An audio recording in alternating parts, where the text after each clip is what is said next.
सूत्र 1।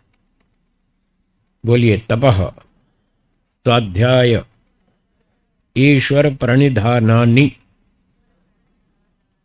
क्रिया योग। तो जो नया व्यक्ति हो उसको यहां से आरंभ करना चाहिए, क्रिया योग से। क्रिया योग में 3 चीजें हैं। एक है तप, दूसरा स्वाध्याय और तीसरा ईश्वर प्रणिधान। इन 3 कार्यों को मिलाकर क्रिया योग कहलाता है।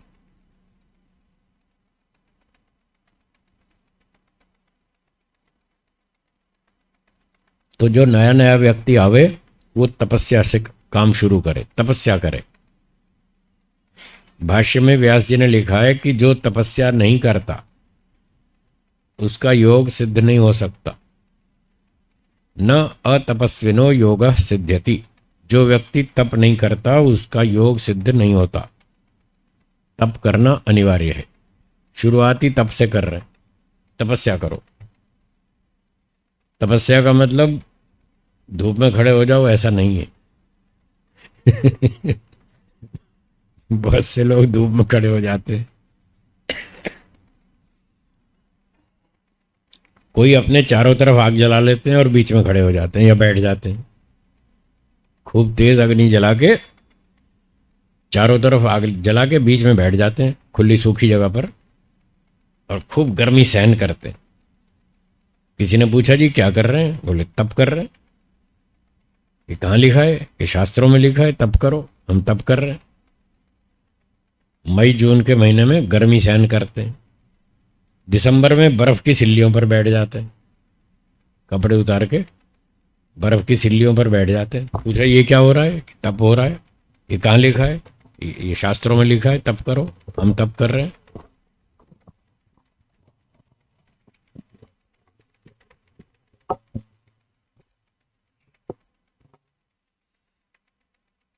तो वो तप नहीं है, वो तप नहीं है।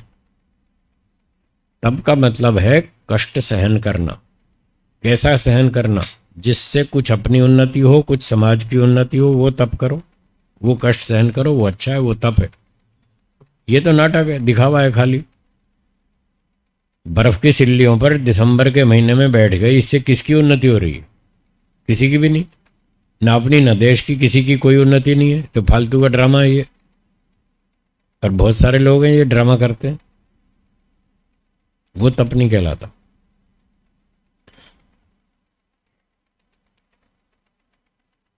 तो जो आपकी ड्यूटी है, जो आपका कर्तव्य है, उसका पालन करें, पूरी ईमानदारी से करें, समय पर काम करें, बढ़िया क्वालिटी का करें। जब आप समय पर काम करेंगे, बढ़िया क्वालिटी का करेंगे, मेहनत से करेंगे, बुद्धि से करेंगे, ईमानदारी से करेंगे, तो आपको बहुत सारे कष्ट सहने पड़ेंगे। बीच में बहुत सारी बाधाएं आएंगी। उन बाधाओं को सहन करना ये तप है। अपनी ड्यूटी पूरी करो। बच्चों को स्कूल भेजना, सुबह जल्दी उठना पड़ता है, उठो, ये तप है। रात को टाइम पर सो, सुबह टाइम पर उठो, खाना बनाओ, घर की देखभाल करो, सफाई करो। पुरुष लोग व्यापार करें, पैसे कमाएं, धन कमाएं, ईमानदारी से कमाएं, मेहनत से कमाएं, बुद्धि से कमाएं, घोटाला नहीं करें, चोरी नहीं करें, ब्लैक मार्केटिंग नहीं करें, रिश्वतखोरी ना करें, ईमानदारी से कमाएं। उसमें जो तप करना पड़ता है, कठिनाइयाँ आती हैं, सहन करना पड़ता है, वो तप है। ऐसे ही ध्यान करना है तो ध्यान में मन लगाओ। मन नहीं लगता तो भी लगाओ। वहाँ बड़ा कष्ट होता है कि साहब मन तो टिकता नहीं है, खूब उछलता रहता है, फिर भी कह रहे हैं बैठो ध्यान में मन लगाओ, तो वो तप है। मन लगे ना लगे, लगाना है उसको। टाइम तो कर, समय तो लगाना ही पड़ेगा। ध्यान में मन टिके या ना टिके, बैठना तो पड़ेगा ही। अगर बैठेंगे नहीं तो फिर अभ्यास कभी भी नहीं बनेगा। आप यूं सोचें जी पहले मन टिके तब हम बैठेंगे, वो तो 10 जन्म में भी नहीं होगा। बैठने से ही होगा। चाहे मन टिके या ना टिके, बैठिए 15 मिनट, 20 मिनट, आधा घंटा, कुछ तो अभ्यास करें, तो धीरे धीरे अभ्यास बनेगा, धीरे धीरे मन टिकेगा। ये गीत कथा कथा कहानी गीत तो बहुत सुना देते हैं लोग। एक वो भजन मैंने सुना था, धीरे धीरे मोड़ तू इस मन को, है ना, गीत है ना ऐसा ही, धीरे धीरे मोड़ तू इस मन को। अब मोड़ कैसे वो तो बताया नहीं मोड़ तू इतना कह के छोड़ दिया। मन को मोड़े कैसे वो तो विधि तो बताओ, तब तो मन मुड़ेगा। तो मन को मोड़ना है, संसार से मोड़ना है ईश्वर की तरफ। वो मुड़ेगा वैराग्य से, तत्व ज्ञान से। तो उस तत्व ज्ञान की प्राप्ति में, वैराग्य की प्राप्ति में तपस्या करनी पड़ेगी, मान अपमान सहन करना पड़ेगा, कई तरह के कष्ट आएंगे वो सारे सहन करने पड़े होंगे, खुश होकर सहन करने पड़ेंगे। तो ये जो मान अपमान, हानि लाभ, सुख दुख, भूख प्यास, गर्मी ठंडी, दो दो के जोड़े हैं, इन दो दो के जो जोड़े हैं इनको सहन करना ये तप है। ये लिखा व्यास जी ने, तपो द्वंद्व सहनम, जोड़ों को सहन करना। तो अपना काम करते जाओ, लोग गाली भी देंगे कोई परवाह नहीं, सहन करो। अपमान करेंगे उसको भी सहन करो, कहीं सम्मान भी करेंगे उसको भी सहन करो। आप कहेंगे साहब अपमान को सहन करना ये तो सुना था, सम्मान को भी सहन करना पड़ता है, ये तो आज पहली बार सुन रहे हैं, या नई बात सुन रहे हैं कि सम्मान को भी सहन करना पड़ता है। सहन करना पड़ता है, सम्मान को भी सहन करना पड़ता है। जब व्यक्ति सम्मान को सहन नहीं कर पाता, या कोई लाभ होता है ना, प्रॉफिट बड़ा, उसको सहन नहीं कर पाता, तो उसको हार्ट अटैक आता है। जिसकी 1 करोड़ की लॉटरी लगे ना, उसको बहुत खतरा है कितने लोगों को मैसेज मिलता है कि तुम्हारी 1 करोड़ की लॉटरी लगी है। अच्छा 1 करोड़ की लॉटरी, बेचारे को हार्ट फेल हो जाता है, मर जाता है, उस खुशी को सहन नहीं कर पाया। अब तो समझ में आया ना, खुशी को भी सहन करना पड़ता है। जो उसको सहन नहीं कर पाया उसको अटैक आ जाएगा, मर जाएगा। इसलिए कह रहे हैं मान को भी सहन करो, अपमान को भी, दोनों को सहन करो, दोनों सहन करने पड़ते हैं। ये तप है। जब कहीं सम्मान मिले तो खुश नहीं होना, नाचना कूदना नहीं। ठीक है, कर दिया इन लोगों ने सम्मान, मुझे कोई सम्मान की इच्छा नहीं है। सम्मानात ब्राह्मणों नित्यम उद्विजेत विषादियो। ब्राह्मण को, योगाभ्यासी को सम्मान से विष के तुल्य डरना चाहिए, सम्मान की इच्छा नहीं करनी चाहिए। जैसे विष जहर से आदमी डरता है, ऐसे सम्मान से डरना चाहिए, क्योंकि उसमें खतरा है। जब आपको है ना अजीब बात बिल्कुल उल्टी बात, दुनिया से बिल्कुल उल्टी। दुनिया तो मर रही है सम्मान के लिए, है, मुझे फुलार नहीं पहना है, वो मुंह फुला के बैठ जाता है माइक पे मेरा नाम नहीं बोला दान दाताओं की सूची में, है, मैंने 10,000 रुपये दिए थे, मेरा नाम नहीं बोला, इतने में मुंह फुला के बैठ जाते हैं लोग। तो सम्मान के लिए तो मर रहे हैं लोग, और यहाँ कह रहे हैं सम्मान को लात मारो, उसको खड्डे में फेंको, नहीं चाहिए। बिल्कुल उल्टी बात। इसलिए तो कहा था योगाभ्यास का मार्ग बिल्कुल उल्टा है। संसार का मार्ग इस तरफ चलता है, योग का मार्ग इस तरफ चलता है, दोनों उल्टी दिशाओं में चलते हैं।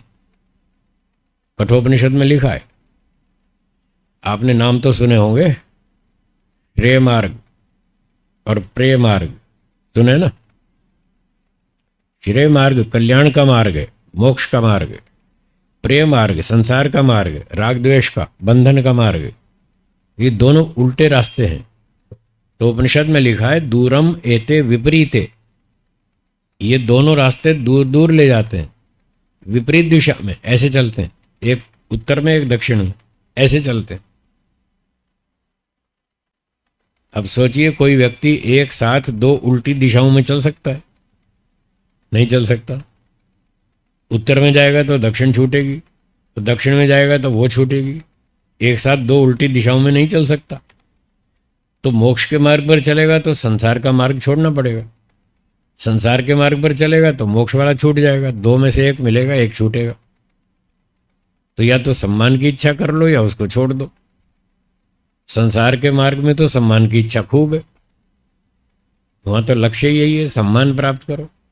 सम्मान के लिए खूब कंपटीशन है, लड़ाई झगड़ा मार धाड़ खूब चलती है। पर योग का मार्ग इससे उल्टा है। वो कहता है सम्मान को फेंको, लात मारो, नहीं चाहिए। क्यों नहीं चाहिए? अगर सम्मान मिलने लगा तो खुश हो जाएंगे, सुख मिलेगा, और सुख मिलेगा तो सुखानुशयी राग, फिर उसमें राग हो जाएगा। जो जो सम्मान करेगा वो अच्छा लगेगा, और जो नहीं करेगा वो खराब लगेगा, उसमें द्वेष होगा। तो राग द्वेष में फंस जाएंगे। इसलिए मना कर रहे हैं सम्मान की इच्छा मत करो। तो योगाभ्यासी ब्राह्मण को सम्मान की इच्छा नहीं करनी चाहिए, उसको इच्छा नहीं करनी चाहिए। लोग सम्मान दे दें वो अलग बात, और लोग भी देवें तब भी वो उसको दिल से स्वीकार नहीं करेगा। हाँ, ऊपर ऊपर से व्यवहार चला लेगा। ठीक है भाई, आपने मुझे फूल हार पहनाया, अभी पहनाया ना, आपने पहनाया, मैंने पहन लिया, मुझे इसकी कोई खुशी नहीं है कि देखो इतने लोगों में मुझे फूल हार पहनाया, मुझे इसकी कोई खुशी नहीं है। मैं तो आपकी खुशी के लिए पहन लेता हूं। आपको खुशी है फूल हार पहनाने में, अच्छा भाई पहना लो। बस इतना ही। कई जगह तो लाइन लगती है, 8-8, 10-10, 15-15 लोग आते हैं लाइन में, कहे गुरु जी आपका स्वागत करना है। अच्छा भाई कर लो, आपकी खुशी है तो कर लो, मुझे कोई खुशी नहीं है, मुझे नहीं चाहिए कोई सम्मान, मैं उल्टा फंस जाऊंगा। तो जो ऋतंभरा प्रज्ञा है वो तो सही रास्ता बताती है ना, ये सही है, ये गलत है, ये करना, ये नहीं करना, ऋषियों ने भी बता रखा है। तो सम्मान से डरना चाहिए कि मेरा सम्मान ना हो जाए, और यदि कोई कर दे तो ठीक है, ठीक है, इनकी खुशी के लिए कर रहे हैं, कर लो भाई। और जो इस लेवल पर होगा, सम्मान होने पर खुश नहीं होगा, कूदेगा नहीं, नाचेगा नहीं, तो अपमान होने पर दुखी भी नहीं होगा। वही अपमान का दुख जीत सकता है। जो सम्मान का सुख नहीं भोगेगा वही अपमान के दुख से बच पाएगा, नहीं तो बच नहीं पाएगा। ये दोनों साथ साथ चलते हैं, राग और द्वेष। तो लोग बहुत सारे सम्मान भी देते हैं, बहुत सारे अपमान भी करते हैं। 12 पुरस्कार तो दे चुके मुझे अब तक 12 पुरस्कार मिल चुके हैं मुझे, इन नेशनल और इंटरनेशनल संस्थाओं ने दिए। 2 सम्मान तो अपने गुजरात के राज्यपाल महोदय ने दिए, 12 में से 2 बार तो इन्होंने दिया, और भी बहुत सारी संस्थाओं ने दिया, तो 12 बार सम्मान दिया। मुझे तो कोई खुशी नहीं है उसकी। मैं उसका सुख नहीं लेता हूं। जब मैं सड़क पे चलता हूं, कोई फ्रूट की लारी पे जाता हूं, फल की दुकान पर जाता हूं, तो मुझे फ्रूट वाला कहता है चलो महाराज आगे चलो, आगे चलो। आगे चलो, आगे चलो। कहाँ तो राज्यपाल महोदय मुझे सम्मान दे रहे, और लारी वाला, फ्रूट वाला कहता है चलो चलो आगे चलो।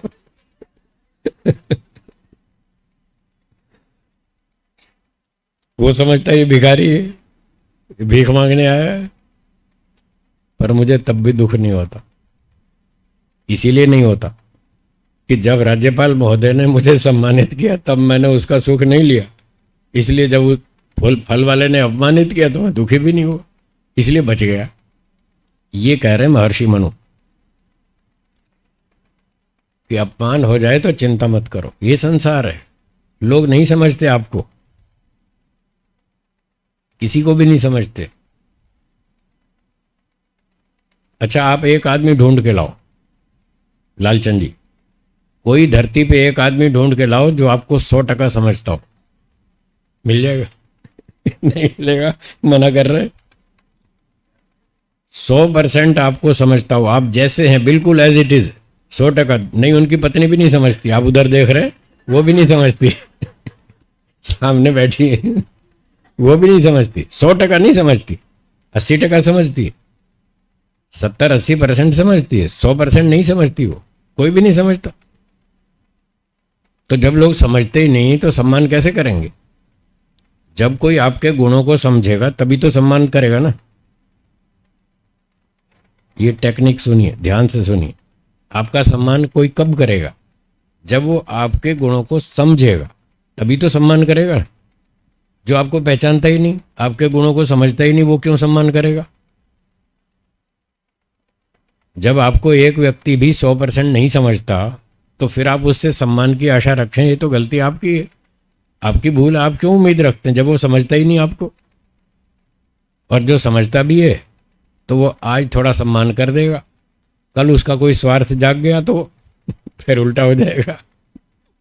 उसका कोई स्वार्थ जाग गया और हमने पूरा नहीं किया, वो हमसे नाराज हो जाएगा, और नाराज होते ही फिर उल्टा काम करेगा, फिर अपमान करेगा, फिर झूठे आरोप लगाएगा, फिर दुख देगा। ईश्वर के साथ ऐसे ही तो हो रहा है। लोग ईश्वर को समझ रहे हैं ठीक ठीक, नहीं समझ रहे, इसलिए उसको गाली दे रहे।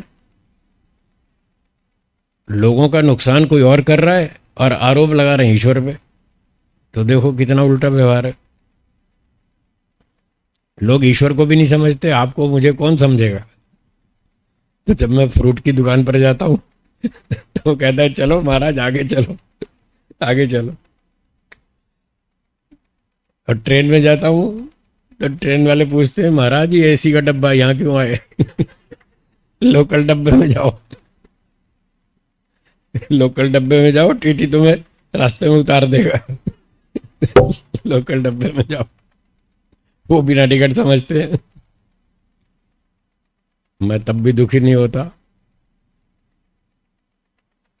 एक दिन राजकोट में यूनिवर्सिटी में जा रहा था, वहाँ के सज्जनों ने मेरा प्रवचन रखवा दिया यूनिवर्सिटी में।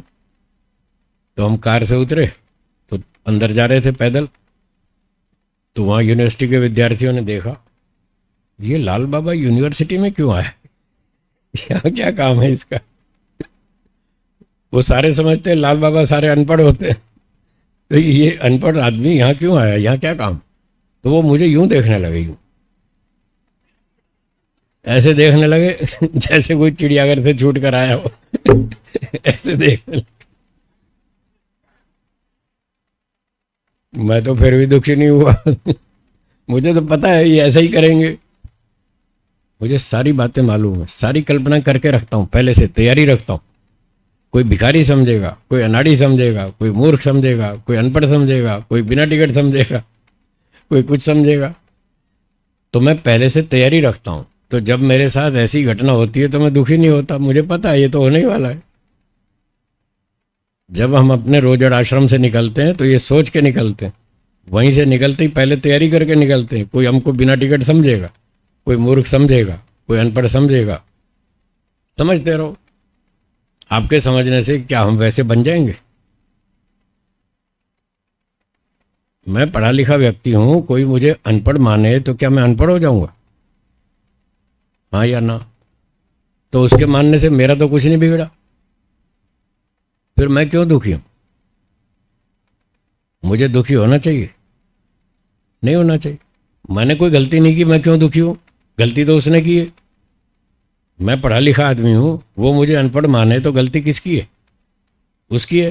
तो गलती वो करे, दुखी हूं मैं, ये कोई अकल की बात है? इसलिए मैं दुखी नहीं होता। मुझे गुरुजी ने सिखा रखा है, बहुत बढ़िया सिखाया है। ये सब गुरुजी ने सिखाया है, जो मैं आपको बता रहा हूँ ये सब गुरुजी ने सिखाया है कि ऐसी घटना में ऐसे सोचो, ऐसी घटना हो तो ऐसे सोचो, आपको कोई चिंता नहीं होगी।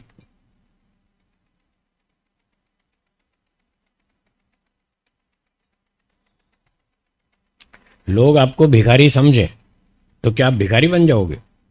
मैंने कहा नहीं। तो जब आप भिखारी नहीं हैं तो कोई समझता है तो समझता रहे, उससे आपको क्या फर्क पड़ता है? आप जैसे हैं वैसे हैं। कोई अनपढ़ समझे तो आप अनपढ़ नहीं हो जाओगे, तो वो समझने दो उसको, उससे तुम्हें क्या फर्क पड़ता है? तुम अपना मस्त रहो। इतना अच्छा सिखाया गुरुजी ने, मुझे बढ़िया समझ में आ गया और मैं उसी पटरी पे चलता हूँ, इसलिए मस्त रहता हूँ, कभी दुखी नहीं होता। ईश्वर का भी यही सिद्धांत है, वो भी मस्त रहता है, उसको कोई समझे ना समझे उसको कोई फर्क नहीं पड़ता। तो आप भी ऐसी आदत बनाएं, ऐसा अभ्यास करें कि आपको कोई कुछ भी समझे, उससे कोई फर्क नहीं पड़ता, आप वैसे के वैसे ही रहेंगे जैसे हैं। अब मान लो ये सामने बैठे हैं प्रफुल्ल जी, ये सीए हैं, पढ़े लिखे आदमी, अभी पैंट शर्ट पहन के आए तो लोग इनको पढ़ा लिखा समझेंगे, और रात को ये लुंगी पहन लेंगे बनियान में, अगर सड़क पे बाहर आएंगे तो क्या इनकी सीए की विद्या लुप्त हो जाएगी? नहीं होगी ना। तो कपड़े बदलने से कोई विद्या थोड़ी खत्म हो जाती, वो तो उतनी ही रहेगी। तो कोई आपके कपड़े देख के आपको अनाड़ी समझे, समझने दो, उससे आपकी विद्या खत्म थोड़ी हो रही, आप में कोई फर्क नहीं पड़ता। तो ऐसा आप भी सोचेंगे तो आपको इन छोटी मोटी बातों पर कोई असर नहीं होगा, कोई कष्ट नहीं होगा, कोई दुख नहीं होगा, कोई चिंता नहीं होगी, कोई तनाव नहीं होगा, कोई टेंशन नहीं होगी। आप खुश रहेंगे, मस्त रहेंगे। जो जिसको समझना है समझता रहे। लोग इस बात से बहुत परेशान कि साहब देखो वो मेरे बारे में बहुत भ्रांति में हाँ भाई है, था और रहेगा। आप कितना भी जोर लगा लो, एक व्यक्ति को भी 100% अपनी सच्चाई नहीं समझा सकते। बोलो जी, समझा सकते हैं क्या? फिर एक को भी नहीं समझा सकते। एक आदमी भी 100% आपको ठीक ठीक नहीं समझता।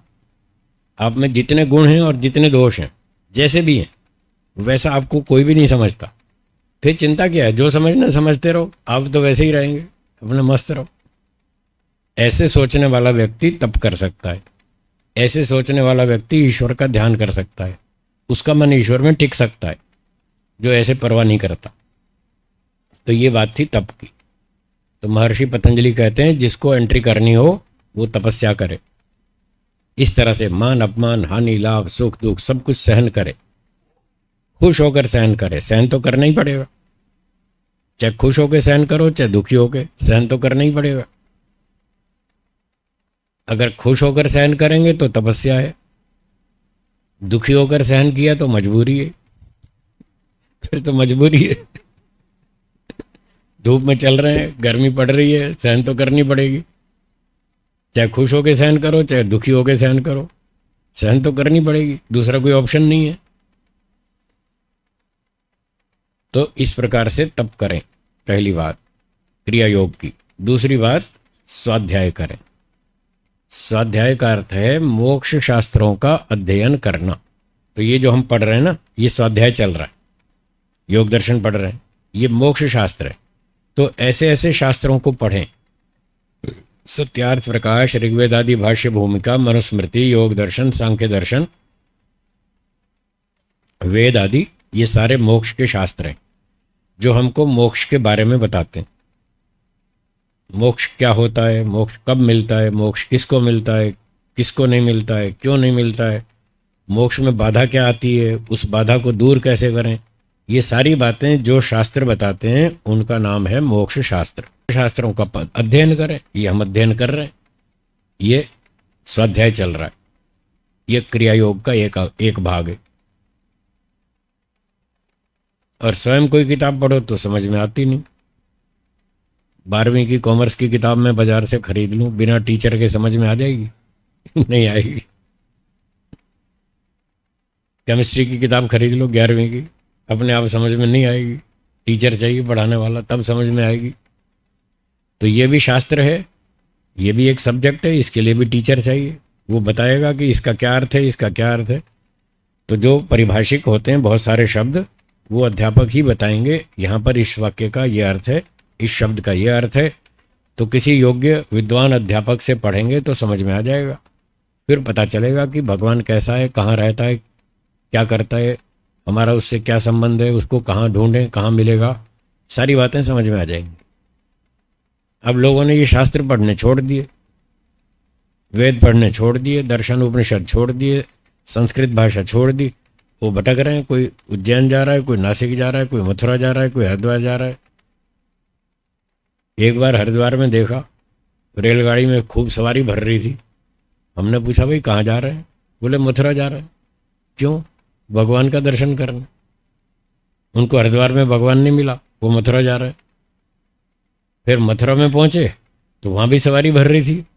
हमने पूछा भाई कहाँ जा रहे हैं? बोले हरिद्वार जा रहे हैं। क्यों जा रहे हैं? भगवान का दर्शन करने।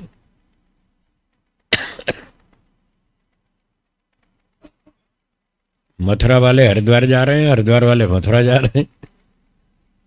हरिद्वार वालों को हरिद्वार में नहीं मिला भगवान, इसलिए मथुरा जा रहे हैं।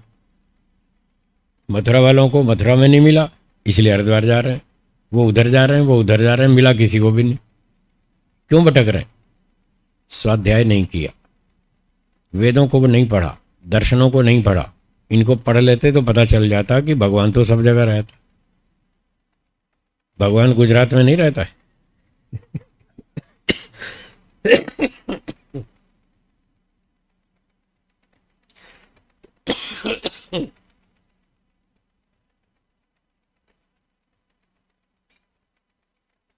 क्यों जी, गुजरात में भगवान रहता है या नहीं? जब रहता है तो क्यों हरिद्वार जा रहे हैं? यहां भी तो मिल सकता है ना। तो ईश्वर सब जगह रहता है, उसकी उपासना कहीं भी कर सकते हैं।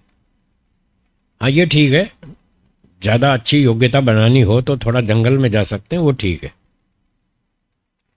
कहीं भी वन क्षेत्र हो, गुरुकुल हो, आश्रम हो, साधना स्थली हो, वहाँ जाके तो ठीक है, वहाँ थोड़ा सुविधा रहती। बाकी लोग तो हरिद्वार जाते हैं, वो भी डुबकी मार के वापस आते हैं। कुछ साधना तो करते नहीं वहाँ। कुछ साधना करने जाए तो ठीक है, हमें स्वीकार है, पर वहाँ साधना तो करते नहीं। वो तो ये समझते हैं हरिद्वार में भगवान मिलता है, बस वहाँ नदी में डुबकी मारो, हमारे सारे पाप कट जाएंगे और मोक्ष हो जाएगा। ऐसे तो होता नहीं। तो ये सब भ्रांतियां हैं। ये क्यों फैली? इसलिए कि स्वाध्याय नहीं किया, वेदों का, दर्शनों का, उपनिषदों का अध्ययन नहीं किया, इसलिए लोग भटक गए। तो योगाभ्यास में प्रवेश करने वाले को दूसरा काम स्वाध्याय करना चाहिए। उसकी जानकारी शुद्ध हो जाएगी, ठीक ठीक हो जाएगी कि भगवान कहाँ रहता है, कहाँ मिलेगा, कैसे करें, क्या करें, फिर उसकी गाड़ी ठीक चलेगी। और तीसरी बात है ईश्वर प्रणिधान। प्रणिधान का अर्थ है समर्पण। क्या अर्थ है? समर्पण। तो ईश्वर समर्पण करना है।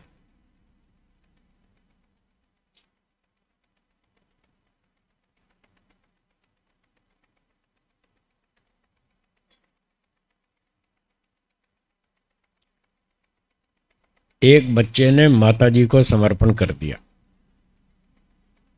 इसका अर्थ क्या है? अब जो माताजी कहेंगी बच्चा वही काम करेगा, अपनी मनमानी नहीं करेगा। इसका नाम है मातृ समर्पण। एक बच्चे ने पिताजी को समर्पण कर दिया, तो क्या मतलब हुआ? जो पिताजी कहेंगे वो करना है, अपनी मनमानी कुछ नहीं करनी। तो ये समर्पण ठीक है?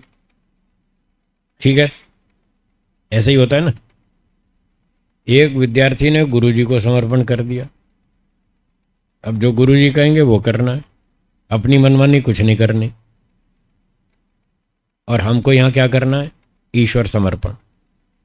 ईश्वर प्रणिधान मतलब ईश्वर समर्पण। तो हमें अपनी मनमानी कुछ नहीं करनी, जो ईश्वर कहेगा वो करना है। जिस काम को ईश्वर मना कर दे वो नहीं करना, जिस काम को करने की परमिशन दे, छूट दे, वो करना है। इसको बोलते हैं ईश्वर समर्पण, ईश्वर प्रणिधान। तो क्रिया योग वाले को, नए व्यक्ति को ईश्वर प्रणिधान करना चाहिए, तो उसकी ईश्वर में रुचि बढ़ेगी, श्रद्धा बनेगी और उसकी अच्छी प्रगति होगी। धीरे धीरे वो योग के क्षेत्र में एंट्री कर लेगा। तो प्रणिधान कैसे करना, समर्पण कैसे करना? पहले भी मैंने आपको शायद ये उदाहरण सुनाया होगा, फिर सुना देता हूं। बहुत सी चीज़ों को बार बार दोहराना चाहिए, तो दोहराने से वो चीज़ें पक्की हो जाती हैं, स्पष्ट हो जाती हैं। कभी कभी मैं वही पुरानी बातें दोहरा देता हूँ। तो कोई कोई व्यक्ति कहता है, क्या गुरुजी पिछली बार भी आपने यही सुनाया था, अब भी आपने वही सुनाया? तो मैं कहता हूँ, अच्छा पिछली बार भी आपने टिंडे की सब्जी खिलाई थी, आज भी टिंडे की खिलाई, आपने कौन सी नई चीज खिलाई मुझे? क्यों जी, ठीक है ना? मैं आपके घर आता हूँ, अब वही दाल चावल खिलाते, वही गेहूं की रोटी खिलाते। कितनी बार तो खिला दी आपने, मैंने कभी शिकायत की? बोलो, मैंने कभी शिकायत की? क्या वही पुरानी दाल चावल खिलाते हैं आप? भाई इतना नया नया भोजन तो कहाँ से लाएंगे? वही खाते हैं, बार बार रिपीट करते रहते हैं। जब आप मुझे भोजन वही पुराना पुराना खिलाते हैं तो मैं भी आपको दो चार बातें पुरानी सुना दूं, तो क्या समस्या है? तो मैं इसलिए बार बार सुनाता हूं कि वो बार बार सुननी चाहिए, उससे वो बातें पकड़ में आती हैं, समझ में आती हैं, इसलिए बार बार दोहरानी पड़ती हैं। शास्त्र में लिखा है आवृत्ति ही असकृत उपदेशात, क्यों जी, लिखा है ना ये सूत्र, आपने पढ़ा भी है। तो बार बार उपदेश सुनो, उसकी आवृत्ति करो, तो धीरे धीरे वो बात दिमाग में बैठेगी, इसलिए बार बार सुनाई जाती है। चलिए मैं सुना देता हूं ईश्वर प्रणिधान की बात।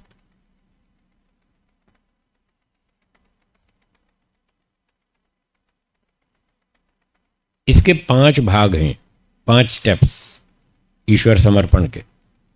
पहला पहला स्टेप ये है ईश्वर से पूछ के काम करना। बोलिए क्या कहा? हाँ, ईश्वर से पूछो, पहले परमिशन लो। जैसे बच्चा माँ से परमिशन लेता है कि माँ मुझे खेलने की इच्छा है, क्या मैं खेल आऊँ? पहले पूछता है ना। माँ कहती है हाँ बेटा जाओ खेल आओ, 1 घंटे में वापिस आना, ज़्यादा नहीं, 1 घंटा। तो माँ से पूछता है वो। ऐसे हमको भगवान से पूछना है कि मैं ये काम कर लूँ, ये पहला स्टेप। अगर ईश्वर कहे हाँ कर लो तो ठीक है, फिर कर लेंगे। अगर वो मना करे तो फिर नहीं करना। तो ये पहला स्टेप है, पहला भाग, पूछ के काम करें।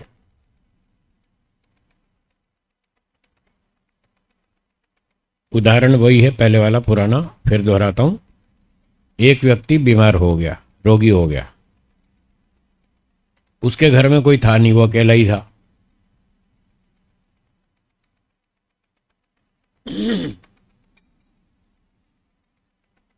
उसने अपने मित्र को फोन किया सुबह सुबह 7:30 बजे कि भाई मैं रोगी हूं, मुझे बुखार है, कमजोरी है, थकान है, और मेरे घर में कोई नहीं है, सब घर के लोग बाहर गए हुए हैं, 12 बजे तक आएंगे दोपहर में। अब 4-5 घंटे हैं मेरे पास और मुझे कुछ सहायता चाहिए, आप मेरे घर पर आओ और मेरी सहायता करो।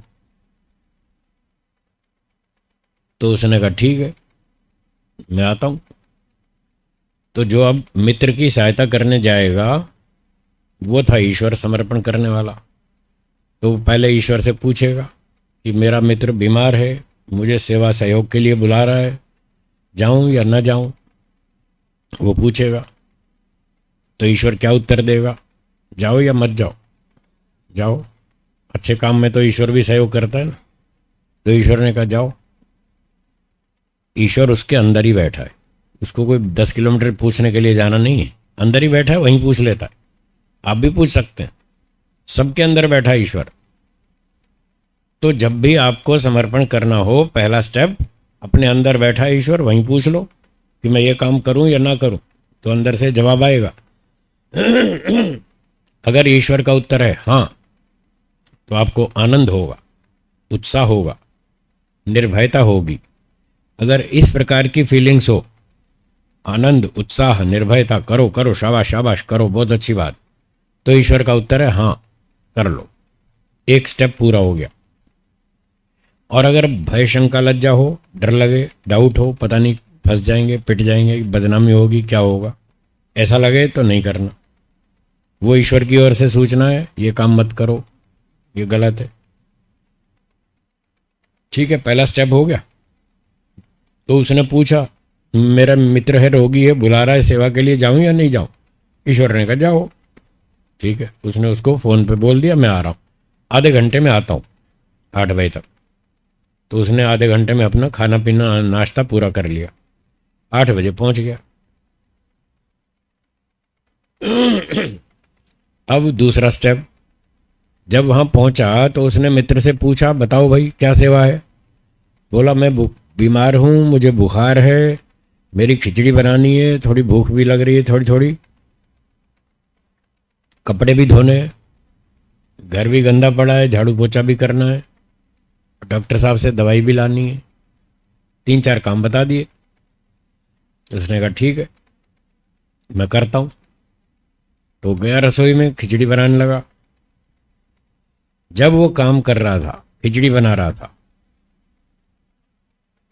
तो उस समय दूसरा स्टेप ये कहता है कि जब आप काम कर रहे हैं, ईश्वर की उपस्थिति को वहां अनुभव करें। ईश्वर यहां उपस्थित है, मुझे देख रहा है। जैसे वो सीसीटीवी कैमरा लगा रहता है ना, तो आपने पढ़ लिया बोर्ड, आप सीसीटीवी कैमरे की नज़र में हैं, तो आप सावधान हो जाते हैं, भाई कैमरा लगाए, गड़बड़ नहीं हो जाए, कुछ भी काम का मुश्किल हो जाएगी। जैसे कैमरे को देखकर या सूचना बोर्ड को पढ़कर आप सावधान हो जाते हैं, तो वैसी सावधानी लानी है, और ये मानकर के ईश्वर का कैमरा मुझ पे लगा हुआ है। ईश्वर चारों ओर से देखता है, कैमरा तो एक तरफ से देखता है, पर ईश्वर तो सर्वव्यापक है। वो आगे से भी देखता है, पीछे से भी, दाएं बाएं, ऊपर नीचे, अंदर बाहर, सब तरफ से देखता है। तो आपको ये एहसास होना चाहिए कि ईश्वर मुझे देख रहा है, मैं ईश्वर से छुप के कोई काम नहीं कर सकता। उसकी हाजिरी में, उसकी उपस्थिति में मैं ये काम कर रहा हूं, वो मुझे देख रहा है। ये दूसरा स्टेप। तीसरा, जब आप काम करेंगे, खिचड़ी बनाएंगे, तो आपकी शक्ति भी लगेगी, मेहनत भी लगेगी, बुद्धि भी खर्च करनी पड़ेगी, और फिर और बहुत सारे काम करेंगे, झाड़ू पोछा लगाएंगे, कपड़े भी धोएंगे, फिर दवाई लेने जाएंगे, तो स्कूटर का पेट्रोल भी जलेगा आपका, पैसा भी खर्च होगा। तो जो भी आप समय, शक्ति, बल, विद्या, बुद्धि, धन खर्च कर रहे हैं उस मित्र की सेवा में, तो ये सोचकर खर्च करें कि ये ईश्वर का दिया हुआ संपत्ति है, वो मैं खर्च कर रहा हूं, मेरी नहीं, ये मेरा कुछ नहीं है। आपने 10,000 रुपये संस्था को दान दिया, भाई ये बहुत अच्छी संस्था है, बहुत अच्छा काम कर रही है, और यहाँ सत्संग चल रहा है, भोजन भी खिलाना पड़ता है सबको, खर्चा तो होता ही है, चलो 10,000 रुपये मैं देता हूँ। आपने संस्था को दान दिया, तो ये सोचकर नहीं देना कि ये मेरे पैसे हैं, ये ईश्वर की दी हुई संपत्ति है, ईश्वर के दिए हुए पैसे मैं दे रहा हूं, मेरा कुछ नहीं है। ये तीसरा स्टेप है, ये स्वीकार करना। ठीक है, तो वो जो मित्र की सेवा कर रहा है, वो ये स्वीकार करेगा कि जो भी धन, बल, शक्ति, विद्या, बुद्धि खर्च कर रहा हूं, ये ईश्वर की दी हुई है, वही खर्च कर रहा हूं, मेरा कुछ नहीं है। देखना, सर हल्का हो जाएगा, इतना आनंद आएगा आपको। ये तीसरा स्टेप दोहराते ही ऐसी फीलिंग अंदर लाएंगे ना, मेरा कुछ नहीं है, आप एकदम हल्के हो जाएंगे, बहुत आनंद आएगा। अच्छा, आपके पैसे किसी ने चुरा लिए तो आपको दुख होगा, अब किसी और के चुरा लिए तब होगा? नहीं होगा ना। तो देखो फर्क पड़ता है ना, मेरे मान के चलूं और दूसरे के मान के चलूं तो फर्क पड़ेगा कि नहीं? तो ये जितनी संपत्ति आपके पास है, यदि आप इसको अपनी मानेंगे, ये मेरी कमाई हुई है, ये मेरी संपत्ति है, तो आपको टेंशन बढ़ जाएगी, भारी हो जाएगा सर। और ईश्वर का मान लो तो आपका सर हल्का हो जाएगा, मस्त रहेंगे। और कुछ दान भी दिया तो ईश्वर की दी हुई संपत्ति में से दिया, मेरा क्या गया? मेरा तो कुछ नहीं गया। ये आध्यात्मिक चर्चा कर रहा हूं मैं, हाँ, इसको लौकिक चर्चा नहीं समझना, लोग इसका उल्टा अर्थ निकालेंगे, फिर झगड़ा करेंगे। उल्टा अर्थ नहीं निकालना। सरकारी कागज पर वो पैसे मेरे हैं, ठीक है, मैंने कमाए हैं, कार आपके नाम पर है, बंगला आपके नाम पर है, वो सरकारी कानून में ठीक है, वो आपका है, पर अध्यात्म में वो ईश्वर का है, आपका नहीं है। तो सांसारिक क्षेत्र अलग है, आध्यात्मिक क्षेत्र अलग है। सांसारिक क्षेत्र में आप उस संपत्ति के मालिक हैं जो रजिस्ट्रेशन आपके नाम पर है, जिस वस्तु का। जब आध्यात्मिक में प्रवेश करना हो तो फिर ईश्वर का मान के चलें, तो आप बिल्कुल हल्के हो जाएंगे, शुद्ध पवित्र हो जाएंगे, और आपको किसी चीज़ की कोई टेंशन रहेगी ही नहीं। दान देंगे तो भी खुशी है, और टूट फूट गया तो भी चिंता नहीं। तो भगवान का टूटा, मेरा क्या टूटा, मेरा था ही नहीं कुछ। तो ये सोचकर आपको टेंशन नहीं होगी। कठिन है लेकिन असंभव नहीं है, अभ्यास करने से सब कुछ संभव है। ये सारा जो बताया जा रहा है, ये सब वेदों की बातें हैं, शास्त्रों की बातें हैं, ऋषियों की बातें हैं, ये सब योगाभ्यास की बातें हैं। ये ऋषियों ने की हैं, अपनी लाइफ में इसको प्रैक्टिकल किया है, और ये जब वो कर सकते हैं तो हम भी कर सकते हैं, आप भी कर सकते हैं, सब कर सकते हैं। करेंगे तो फिर उसका मज़ा आएगा, उसका आनंद मिलेगा। तो तीसरा स्टेप ये था कि जो भी हमारे पास है, जो हम खर्च कर रहे हैं, वो ईश्वर का मान के खर्च कर रहे हैं, हमारा कुछ नहीं है। बस हमने थोड़े हाथ पैर हिलाए, हमारा इतना ही है। थोड़ी मेहनत की है, बस थोड़ी बुद्धि लगाई, वो बुद्धि भी ईश्वर ने दी। जो हाथ पैर हिलाए वो भी ईश्वर के दिए। तो अपना तो क्या बचा फिर? 1%। पहले बताया था ना, 1%, याद है प्रफुल्ल जी, याद है? 1%, बस अपना रोल 1% है, बाकी तो सब बाहर से लिया हुआ। चौथा स्टेप, जब वो काम पूरा हो जाए, उस व्यक्ति ने खिचड़ी भी बना दी, झाड़ू भी लगा दी, कपड़ा भी धो दिया, पोछा भी लगा दिया, दवाई भी ले आया, सब काम पूरा हो गया।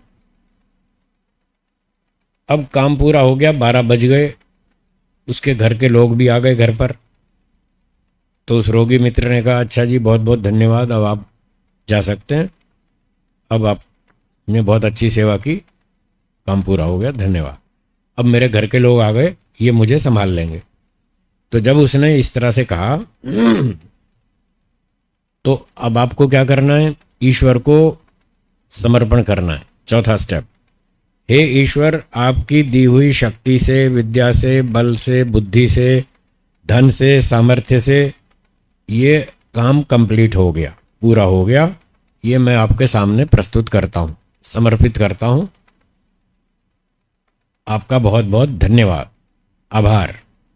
ये काम ठीक ठाक संपन्न हो गया, इसमें कोई बाधा नहीं आई, ये आपको मैं समर्पित करता हूँ, यह आपके सामने प्रस्तुत है, समर्पित है, ऐसा कह दें। तो ये चौथा स्टेप है। और पांचवा आखिरी स्टेप ये है, जब व्यक्ति कर्म करता है तो कुछ ना कुछ फल की आशा भी रखता है कि अब इसके बदले में कुछ फल भी तो मिलना चाहिए। अब उसने 4 घंटे मित्र की सेवा की, उसके 2 फल वो सोच सकता है, इच्छा कर सकता है। एक तो उसको थोड़ा सम्मान मिले, थोड़ा गली मोहल्ले में मेरी प्रशंसा हो, तो मैंने इतनी सेवा की है 4 घंटे। ऐसा भी तो सोच सकता है ना। तो ये जो मित्र है, अपने 4 दोस्तों में मेरा नाम कहे, कुछ प्रचार करे, कुछ प्रशंसा करे, और कभी हो सकता है कोई मेडल वेडल भी दे दे, या कोई गिफ्ट ही दे दे छोटी मोटी। तो ऐसी भी आशा रख सकता है व्यक्ति, वो सेवा करने वाला। इसको कहते हैं सांसारिक फल। क्या कहेंगे? ये तो सांसारिक धन सम्मान आदि सांसारिक फल है। और दूसरा है मोक्ष फल, जो सेवा की उसके बदले में मुझे मोक्ष चाहिए और कुछ नहीं चाहिए। ये 2 ऑप्शन है। तो ईश्वर कहता है यहां पर मोक्ष फल की इच्छा करो, सांसारिक फल की इच्छा मत करो। ये ईश्वर समर्पण का 5वां स्टेप है। मोक्ष फल की इच्छा करो, हे ईश्वर मुझे मोक्ष देना, बस मुझे मान प्रशंसा कुछ नहीं चाहिए, ये सब बाधक है, मोक्ष में बाधक है, ये फिर राग द्वेष पैदा करेगी। और इसका सुख तो क्षणिक सुख है। कोई मेरी प्रशंसा करेगा 2 मिनट सुनेंगे, अच्छा लगेगा, बात खत्म हो गई। तो इतना छोटा सुख नहीं चाहिए मुझे तो लंबा सुख चाहिए, मोक्ष का सुख चाहिए, ये नहीं चाहिए। तो इस तरह से 5वीं बात कहना, मुझे मोक्ष फल दीजिए और कुछ नहीं चाहिए, ये 5वां स्टेप है। ये ईश्वर समर्पण हो गया। तो इस तरह से जो व्यक्ति करेगा, तप करेगा, योगाभ्यास करेगा, स्वाध्याय करेगा और ईश्वर समर्पण करेगा, तो वो धीरे धीरे योग के क्षेत्र में प्रविष्ट हो जाएगा, उसकी एंट्री हो जाएगी, फिर वो आगे बढ़ता जाएगा। ये पहला सूत्र पूरा हुआ। नहीं बताता।